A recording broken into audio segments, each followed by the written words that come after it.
So I know some of you have never heard of me. Well, hello. They snuck in. Oh, you're Yeah, right. you can see he's right behind me too. So I wanted to read something from while we were sitting there during worship.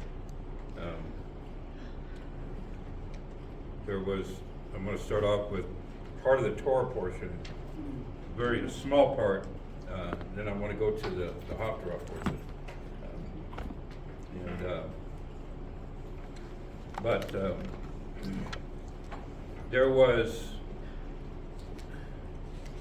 There was something that Moses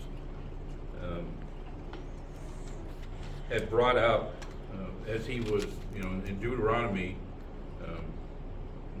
chapter 4, he was reviewing some things, but also he was telling some things, sharing some things, presenting some things, let me put it that way, of what's going to be in the future. And a lot of times we'll read that and we won't, because it's Moses and it was 3,500 years ago, we don't pay attention to it a lot of times. But I want to be in verse 27 of chapter 4 of Deuteronomy, because this actually applies to us today, friends. And I want to start with this. Verse 27, and Yahweh will scatter you among the peoples, and you will be left few in number among the nations, where Yahweh will lead you. Now, when I first read this years ago, I thought, that's interesting, Moses. You're telling us that we're going to be scattered, that these people that are going to be led in by Joshua into the land, and their generations afterwards, are going to become non-believers in what you can do and what you have done. Now, that's a different way of putting it, but that's about what happened. And so in that respect, and what Yahweh had to do is he had to get them out of there. And it was the northern kingdom that was taken out. And that's all part of what John is presenting as far as the family, the family of Yahweh. And so, and he said, you're going to go among these nations and you're going to be left few in numbers. Well, it's not so much as you talk about a total count, and an aggregate type of thing. You're going to be left few in numbers of people who are going to recognize who you are. And right now, today, the ones who are recognizable, for the most part, are our Jewish brethren. And they are few in number compared to the whole population. Amen. But there's another huge group that are coming alive, and they're being recognized among themselves. And so, as you go down, I'm going to go down to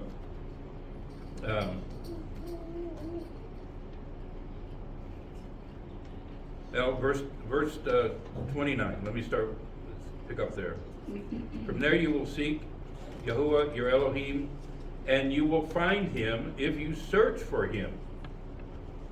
You will find him if you search for him.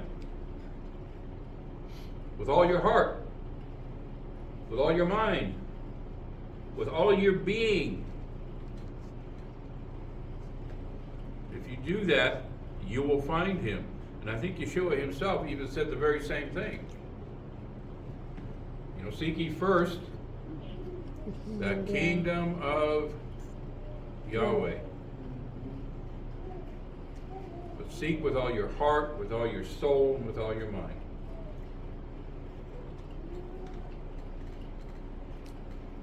And when you are in distress and all these things have befallen you at the end of days. Okay, when is the end of days? The end of days. It's the end of days. Very good. Thank you, John. Well, some people believe we're in the end of days right now. And that's a possibility that we might be. But the end of days could be futuristic. A lot of people don't really like my analogy of what I use as far as, I think we're still a few generations off. And I've got 2 generations beyond me. About to ready have another one here come this week, actually. And so, when those days come, here's what he says: you will return to Yahweh, your Elohim, and hearken to his voice, or hearken to his word. That's what we present here at Old Paths Assembly, as we present the word. So it's building up to what Moses is talking about here. Verse 31, for Yahweh your Elohim is a merciful Elohim. He will not abandon you nor destroy you. He will not forget the covenant of your forefathers that he swore to them. And as I talked about this morning, it's that covenant that he made with Abraham, Isaac, and Jacob. It's that covenant that he is honoring even today, and he will continue to honor all the way through the millennial kingdom. It's a promise that we can hold on to. It's a promise that we need to hold on to. And having the opportunity to visit different fellowships, I mean, I'm grounded here. It's hard to believe because I'm not here that much, but I am grounded here. I've been part of this fellowship now for 20 some odd years. How long, John? About almost as long as you. Yeah, 25 years? Close to as well. So I've, Yeah, 20 years. Yeah, I've got roots here, but yet the Father still has me going out into the nations, into the peoples, to look for the lost sheep of the house of Israel. These very ones that Moses is talking about. In fact, last week I spent, I was in a Shabbat meeting with a congregation in Grand Junction, Colorado. One of the first, not the first, but one of the first congregations that I helped establish 25 years ago. I think it was 1999 when I first met the leader that was in that group, and within 2 years he started up a fellowship, and they are still going. They're one of the few. And so it was a blessing to be there, to see some of the old people, especially, well, I have to watch how I use that word, old. Yeah, soon to be great grandpa. Well, yeah, according to my grandchildren, I'm not old, but We're all young compared to most. yeah, we're all young in heart, yeah. So, but to see them still thriving and growing and into the Word and into studying and into fellowship, it was a blessing to really be a part, because I hadn't visited them in 6 months, 7 months. So to see because they're transitioning all the time. I mean, we have to expect that we're going to be transitioning as time goes on. And so, but Yahuwah is faithful and he is merciful. So verse 32, for inquire now regarding the early days that preceded you. It's not days that you lived. It's not days, in the days that you're living, but it's the days that our ancestors, those whom we have come out of, so to speak, in our biblical sense, being a part of the house of Israel, being a part of the children of Israel. And so, but this was one of the things that I wanted to begin with, or actually and this portion was here. Has a people ever heard the voice of God, the voice of Yahweh, speaking from the midst of a fire, as you have heard and survived? Has there been anybody? You know, and he's talking to these people at this particular time. Now, most of these people that he's talking to at this time, they weren't at the mountain. There were a few that were there that were at the mountain. They were under 20 years old. They would have been under 20 years old, or they were born in the wilderness Right. as they traveled around. And so there were some that heard the voice. Now, I met an individual last Sunday. His proclamation is he hears the voice of Yahweh all the time. So you know what that did to me? That intrigued me. You did? So what was this voice saying? And we never really got into the details, but we may, because I'll be seeing him again in about 3 weeks, 4 weeks, before I come back here. So maybe I'll be hearing the voice of Yahweh audibly. But you know, I don't need to hear the voice audibly.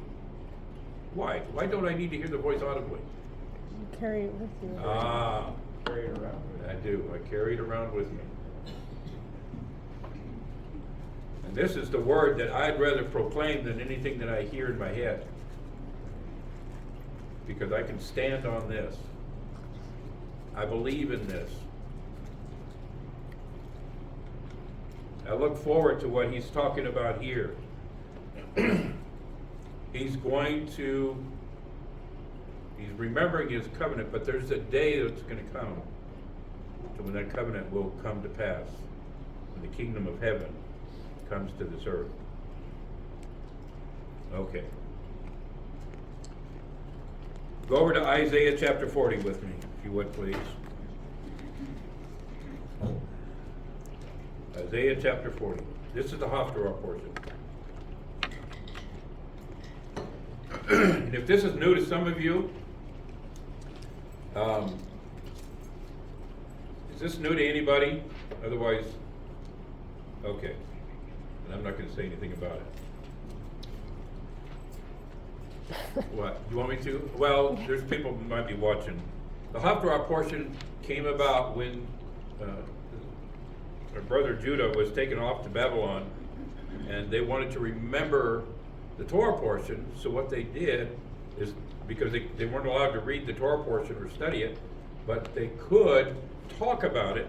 And so the Haftorah portion came about from that. And what they would do is they would remember the prophets. They would remember something that the prophets said that went along with the Torah portion. And that's how the Haftorah came into being. All right. Isaiah 40.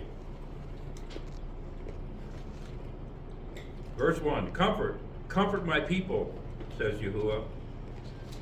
Speak to the heart of Jerusalem, and proclaim to her that her time has been fulfilled, that her iniquity has been conciliated. For she has received from the hand of Yahweh double for her sins. Comfort my people. Okay? As John's been teaching these past months, who's the people that need to be comforted? Israel. All right, the children of Israel. So, when he speaks of Jerusalem, he's talking about the people. He's not talking about a state, a city, or place. He's talking about the people. So this comforting goes beyond the land that's called Israel today. It goes out to all of us that are scattered around the earth. And he's telling Isaiah, I want to comfort my people. I want you to proclaim this. Because Time is it? It's referring to when it says that her time. Some of you may have the word exile has come to an end. Well, not too many of us have been called back to the land. But at some point, we will be. At some point, some of the children of Israel, especially of the north, of the house of Israel, will be called back. And they'll be called back there to live. And I talked about this last time I was here. And they're actually going to be living in peace. Hard to believe. Pray for the peace of Jerusalem. Pray for the peace of Israel. It's hard to believe that they're going to be living in peace during that time. But I firmly believe that they will be. There'll be a time period when they will live in peace. Going on to verse 3. And a voice calls in the wilderness, clear the way of Yahweh, make a straight road in the plain, a highway for your Elohim. Every valley shall be raised, every mountain and hill shall be made low. The crooked shall become straight, and the rugged a level, low land. Revealed shall be the glory of Yahuwah, and all flesh as one shall see that the mouth of Yahuwah has spoken. All flesh will see. It's an interesting word because I would probably put the word heard in there. All flesh will hear. Because that's what Moses was talking about. You heard something, but you didn't see anything. All flesh will hear. And they will know exactly who is speaking. But what do you think the voice is going to say? Well, we'll go on. The voice says, proclaim. And he says, what shall I proclaim? That's what Isaiah is asking. Proclaim this.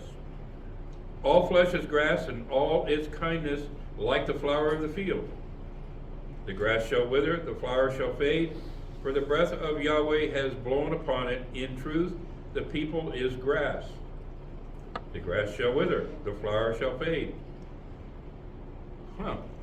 But the word of Yahweh shall stand forever. Hallelujah. We sang that. Hallelujah. That's something I like to start off with when I'm talking to Christian congregations. How many of you know Hebrew? I ask them, and I may get one or two hands out of 100. And I'll say to them, I said, no. I'd lay odds all of you know some Hebrew. Kind of give me that. Huh? What are you talking about? And I'll say to them, I say, how many of you know hallelujah? All the hands go up. See, I told you. You know what you're doing? You're praising the Most High. Praise be to Yah. Praise be to Yahuwah.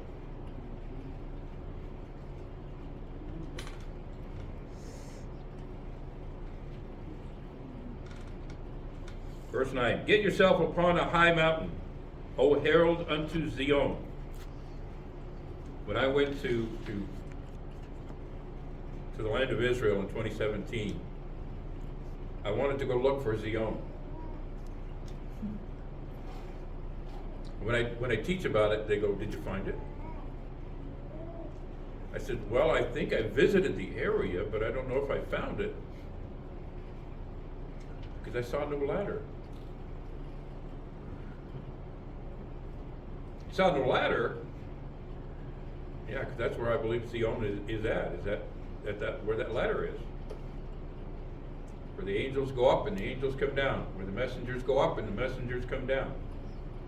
Because that's what Jacob saw. But I'm not Jacob. And I didn't wrestle with any angel. But I did feel comforted. I did feel comforted in that place. This must be the house of God. There was such shalom there in my being. It's actually, because we traveled everywhere but up into far north, that was probably the only place that I really felt shalom. I really felt peace.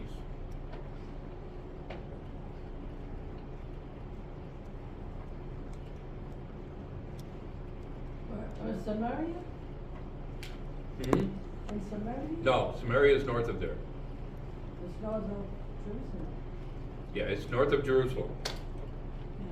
Yeah. It's in the hills of Ephraim. It's in the hills of Israel.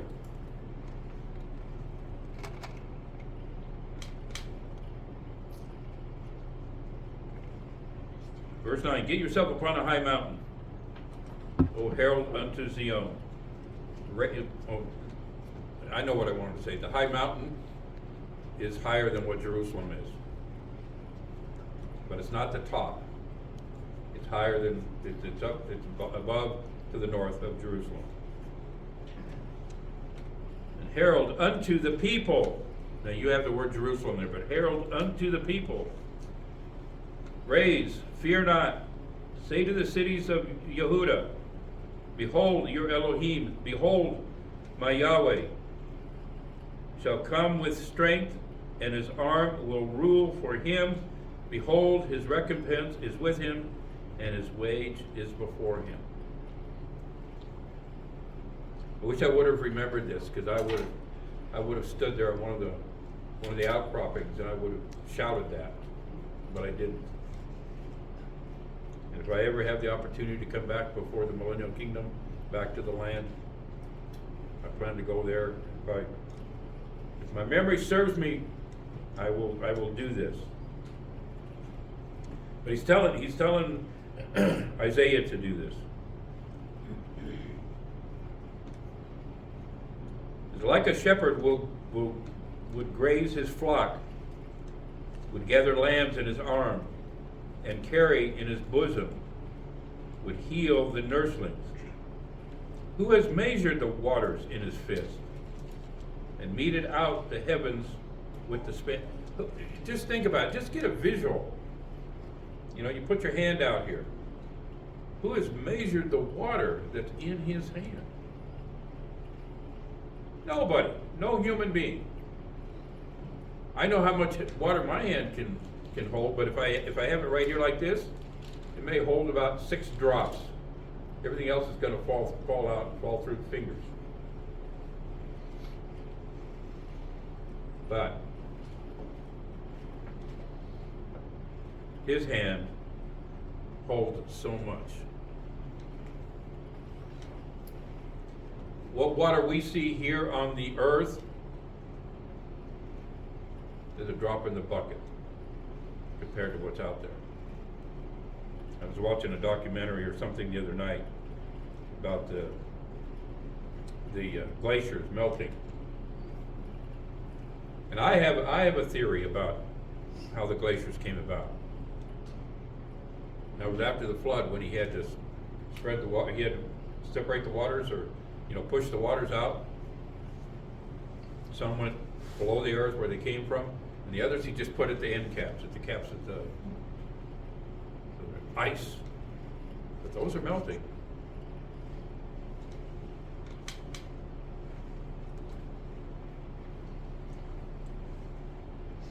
And counted in large volume the dust of the earth. Oh my goodness. Just get a visual. Just go out here in the desert, get a handful of dust, and do a little exercise, and just kind of pour it out on a piece of white paper, and just try to start separating out the grains. But don't do it in the wind, because you're going to lose some. And weighed mountains in a scale, and the hills in a balance. Who has done this? Who has meted out the Spirit of Yahweh? Who is his man of counsel, that he might let him know.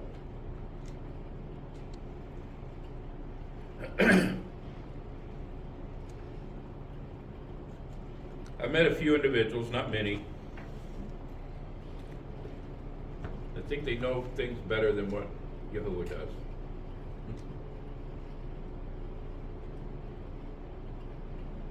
And having been in their presence, and having known some of them for a length of period, they cease to know things because they were proven wrong. So here we have, who's a man that Yahweh can counsel with? There is no one. And I think we all here understand that. Verse 14. With whom did he seek counsel and give him insight, and teach him the path of justice, and teach him knowledge and the way of understanding? Let him know. Behold, the nations are like a bitter drop from a bucket, and as the dust on the balance are they considered. Behold, the islands are like castaway dust. Are we getting a picture of how small where we live really is and who we are? Then if you think of the smallest creature, you want to go just what we can visualize, an ant. Because I was watching the ants the other day, yesterday morning actually, I think it was. And they were scurrying around looking for food, and and then they would come to a place, and then the wind would blow, and they'd blow over here, and they'd start all over again. And those poor insects, if you know anything about ants, those were lost. They were lost because they were not able to lay their scent down. So they're running around in circles, basically trying to figure out how to get back to where they started. It's kind of interesting. It's always, I love it out here. I've always said this. I've learned a lot living out here, being a part of Lucerne Valley and part of Old Paths. There is so much here. There's so much life in the desert. I never realized that as a child. Growing up in Denver. Growing up in, where it's green 9 months out of the year.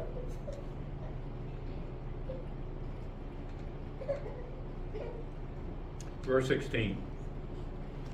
And the Lebanon is not sufficient kindling, and his beasts are not sufficient for burnt offerings. All the nations are as nothing before him, as nothingness and emptiness are they considered by him. To whom can you liken Yahuwah? And what likeness can you arrange for him?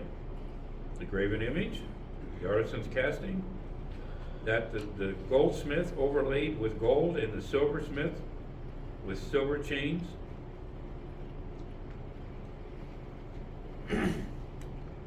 This relates back to the Torah portion. Part of this relates back to the Torah portion, because dealing with the idolatry. And one of the things that has plagued the children of Israel, and I've stated this many times, one of the things that's plagued the children of Israel is their idolatry, whether they realize it or not.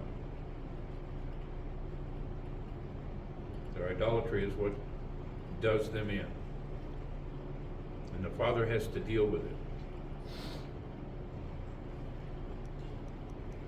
Many of us have overcome that, but there's still many more that need to overcome. Let me go back to verse 20. The pauper sets aside. He chooses wood that will not rot. He seeks for himself a wise artisan to prepare an idol that cannot move. Do you not know? Have you not heard? Has it not been told to you from the first? Have you not understood the foundations of the earth?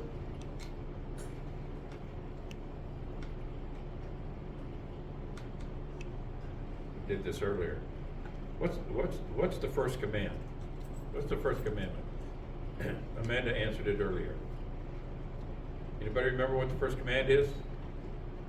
Huh?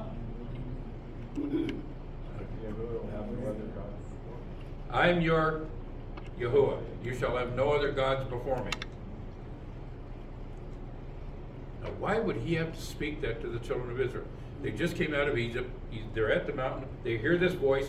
They do not see anything except fire and smoke.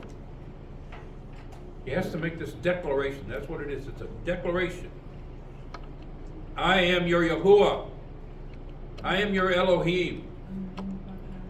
You shall have no other Elohims before me. They brought their idols with them when they came in. See, he had to say it because they were in their pockets, or they were back in their tents, or they were in their carts, or they were on their mules, or on their horses, or I have this little. I don't have any change with me, but generally I would sit there and rattle my change. I could rattle my keys, but you really can't hear it. But that's the picture I have of the children of Israel when they went through the mikvah, through the water. That their idols were rattling around in their pockets and on their carts, and then they come up on the other side and here they're rattling again, and so forth and so on. And How much did they gather from the Egyptians too? exactly. So that's what They I'm. were loaded with it. What They in would have gold never and been silver? able to swim across. Yeah, the gold and silver. What are they going to give them? They're going to give them their idols. They're going to give them their jewelry and everything. But see, jewelry back then were in shapes of idols. People today wear idols and they don't realize it.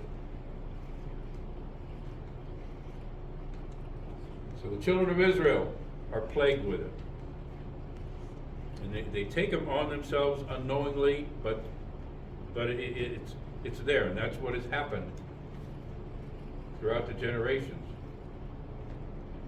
See, Abraham was told, leave your father's house, leave the idolatrous. It's not that way in Genesis. We don't read it that way. So, I believe that there were idols that came with that group of people that went with Abraham. Idols left Haran. Idols went down into the land of Canaan. I believe that. And that was part of the struggle. I know it was true. I know it was true when Jacob left his relatives. It says so. Yeah, it says so. I mean, I'm speculating with Abraham and his troop. But they get down to Shechem. Jacob says, give me all your idols. But then he does something that to me is kind of silly. And it's recorded for us. And he goes and buries them under a strong tree.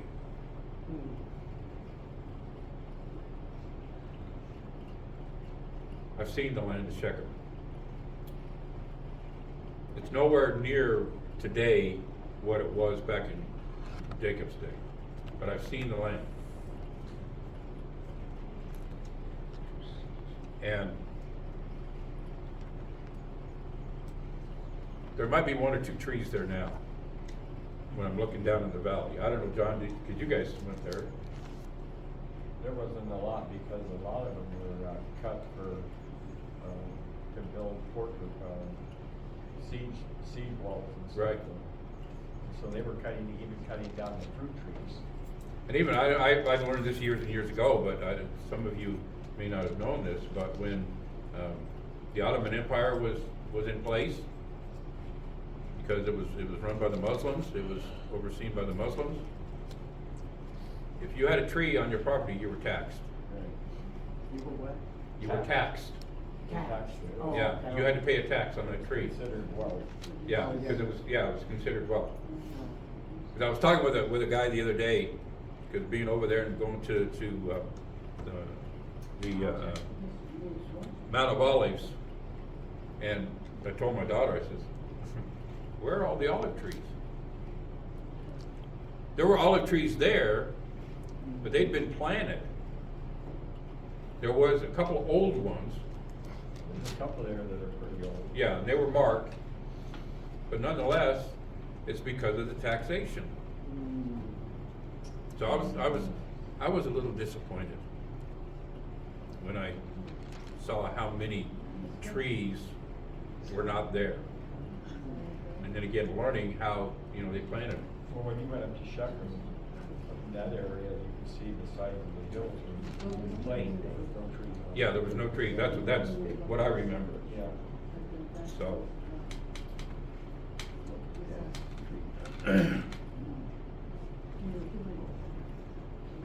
So back to, kind of got a little side going there, so. Verse 20. It is he who sits on the circumference of the earth and who sees its inhabitants as locusts. He who spreads the heavens like a thin curtain and stretches them like a tent to dwell in. The sun went away for a little bit, off and on this morning. Oh man, he pulled the curtain over us. Gave us a little relief, but it didn't last very long. But a thin curtain, can you imagine?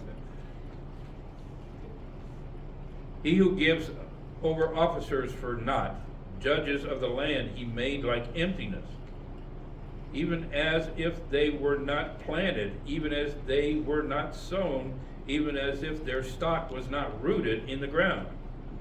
And also, should he blow on them, they would dry up, and the storm wind would carry them away like stubble.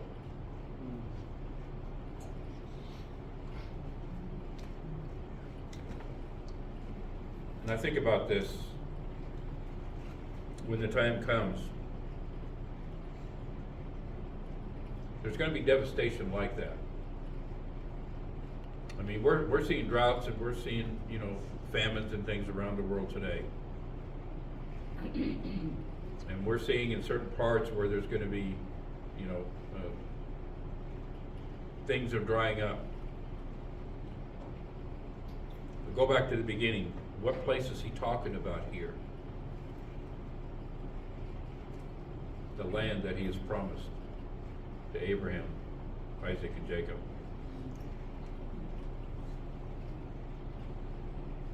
Because the day is coming, friends, as some of the prophets revealed, that land is going to be burned up. Anything in that land is going to be burned up. Some people believe it's going to be the whole world. I don't. Just to give you a little language history, where you read the word land or where you read the word world in here, when you go back into Greek, when you go back into the Hebrew, it's the word land. A lot of places it's the word land, and it's just talking about one particular place. Well, Eretz. Eretz, yeah, It's dirt, it's earth, it could be a piece of property, anything, and so that's why when you look at the heaven and the earth, kingdom of the heaven and the earth, that's just a mistranslation. It's about the land. That's what Abraham was looking for. Right. Was that city that was not built by human hands. It says so in the scriptures. So it's not talking about the whole world. It's talking about that land. right. There are times when it will talk about About the whole globe, but it's, for the most part, when we read it like in this context, it's talking about that land that has been promised. He's not going to use water. He's not going to use water to cleanse it. That's why he's taking his people back there. Besides that, he's going to cleanse it with fire. Yeah. But he's going to push them out, and then those that hear the call will be out. He'll cleanse it. He'll put it to fire. And when that happens, when you see that happen, if you're around at that time, Get out of then you're going to be able to see the kingdom of heaven come and be placed right there where it's been purified. Oh, what a glorious time. I believe I will be in that cloud of witnesses that will see that. But as John just quoted Hebrews, in Hebrews 11, Abraham was looking for a place not built with human hands to come to this earth, to be set up on this earth. Well, that's what it's talking about here. That's what Isaiah is talking about. Is there any human that can weigh out the waters? Is there any human that can weigh out the dust and count it and know what it is? Man is like grass, like the flowers that wither, that dry up. We're fickle. Boy, some of you probably haven't heard that word in a while. We're fickle. Some of you probably don't even know what I'm talking about. They do. They do? Okay. What? Fickle. I don't know what it is in German. Look at. Pickle? Yeah, we'll talk about it. You looking for a pickle? No, I'm not looking for a pickle. Hallelujah.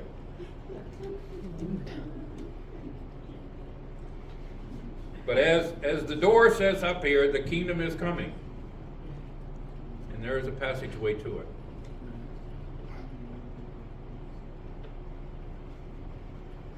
Verse 25, and to whom can you liken me? And to whom shall I be equal? Says the Holy One. Raise your eyes on high and see who created these. He brings forth their legions by number. He calls them by name. He calls them by name. How many of you realize in the kingdom we're going to have a new name? No one else is going to know it. We're going to get a new name. And that'll be our connection with Yahuwah, is that name. If you don't get a new name, you're not in the kingdom. That's a little harsh, but that's the way I'm reading it. Your name's been blotted out. Now, it might be blotted out. It says so in Revelation. Well, it mentions that, yes. We'll talk about that during Sukkot. We'll talk about that during Sukkot.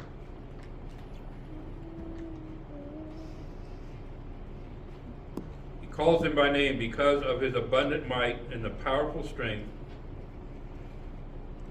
I love this. If you don't have it highlighted, highlight it. I need to re-highlight mine. There is not missing even one. There is not missing even one. I stand on that promise. I stand on what that is telling me. If you're destined for the kingdom you shall be. And that's what we're here about. We're here to learn. We're here to understand. We're here to be encouraged. To lift up one another, to love one another.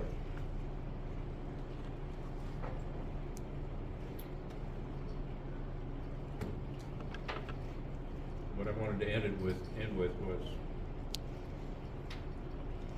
they will know you are my disciples by your love for one another.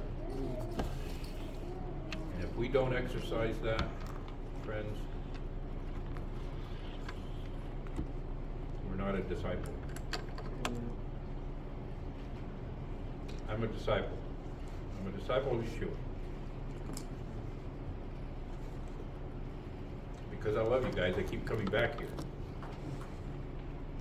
Because all of you know, I hate the heat. Just drags me down. However, I love you guys, so therefore I'm here. All right. Amanda mentioned the times and things for the coming feast, or fall feast. Yom Teruah, Yom Kippur, and Sukkot. Oh, I'm missing one day, And the last great day. the 8th day, Yeah, great Yeah. day. the last great day. Huh? Yeah. Yeah. Don't forget it. It's a new So beginning. there's not 3, there's 4. A new beginning. These little groups I wanna, make sure I share that about is, there's not 3 feasts in the fall feast, there's 4. And I've been teaching on the 4th one the last few times I've been here. Huh? White throne judgment? No, Which day? no. This is day? No. Which day? Well, it's the new beginning. Where is day? Well, let's keep that for Sukkot. Let's keep that for one of the, because I do plan to bring that out again here. I have to go into another hour to really get that. Unfortunately, for those of you that haven't, heard me or been with me, some of these people in here have been listening to me for years. So, but that's okay. Sure. What Sukkot is going to be about, what Yom Teruah, I will do my standard teaching on Yom Teruah. Yom Kippur, I'll do my standard teaching on Yom Kippur. Sukkot, that's an unknown. That's what needs to be decided on, because we don't have a theme this year. So, if you're all up to it, we can do a free-for-all. What do you mean? That'll drive some people nuts. What do you mean by free However, for all? huh? What do you mean by Yeah, but I free bet for you all? got turned it into a theme. Okay. Not only that, but whatever we start off with on the first day, it's amazing how it just kind of, each day built upon You that. don't have Hmm? you haven't got a theme yet? No, we don't have a theme. You're just gonna let it fly? Yeah? Well, no, that sounds like a good idea. I mean, I'm always up It's for, always. Call it, let's see what happens. Start out like that and just let it flow how it flows. yeah. See who's here. I'm really hoping and praying that we'll get some more people from the community, as Victorville and some of the other places that will come and join us. If nothing else, for a day or 2 or 3, and camp out or whatever. They advertise it as the Great Eastern Valley Camp out. Well, it could be, yeah. Amanda put up there the schedule. If you don't have, I've got, I think, 2 copies of these in the back. If you don't have the schedule, it's, Give me one and I'll print up a bunch and bring them and set them out in the next couple of weeks. that are laid out here, Date wise. If any of you, I was thinking about this morning, if any of you have something that you want to have a teaching on or a lesson, get with me or the Johns. That doesn't sound. John 1 or John 2. The one of the 3. Yeah. And, because I'll be here next week. So, and you can be praying for me this week, because I'm supposed to go to San Diego, read a new great-grandchild, and speak with a, Number what? 6. 6, man, you're gonna get up with me. Yeah, number 7 is due in December. Oh, well, then you'll be caught up. Well, you guys been busy. Yeah. It's been a busy group, mine took years. I just got off track. Oh, and I'm supposed to meet with another leader down in San Marcos. So, which makes it perfect for me, because that's where my grandkids live, so, yeah. So I'm gonna go down there and meet with them. They've got a thriving fellowship down there. So, but All right. Any questions, any thoughts? As the rabbi used to know, would say, any rebuttals? Good. I got enough from last Sunday. So let's prepare our hearts. To receive the blessing. All right.